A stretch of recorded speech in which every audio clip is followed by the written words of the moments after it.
Hello, and welcome to ePower Up.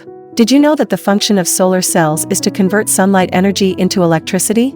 Solar cells generate DC current whose power increases and decreases with the intensity of sunlight, which varies throughout the day and year. Inverters convert DC current into AC current, and then household and commercial appliances are powered by AC current. Batteries are used to store energy that can be used as power during cloudy days or at night.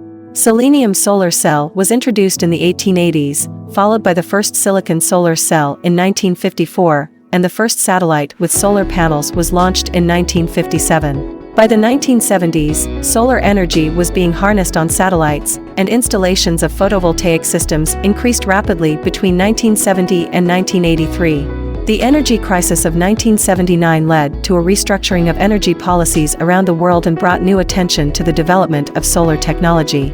Solar cells were initially used as a source of electricity for small and medium-scale applications. Since then, as the cost of solar power has decreased and environmental pollution has increased, the world trend has moved more towards solar power. Falling oil prices in the early 1980s moderated photovoltaic growth from 1984 to 1996. In the mid-1990s, concerns about global warming, declining solar cell prices, and problems with oil and natural gas supplies led to a resurgence in solar technology development.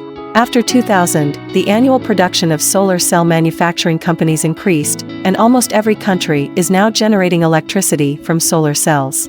There are large solar power stations supplying power at commercial and grid levels. The current situation, in which environmental pollution is increasing day by day, has accelerated the development of solar technology even more than before. Thank you for watching ePower Up. We'll see you soon.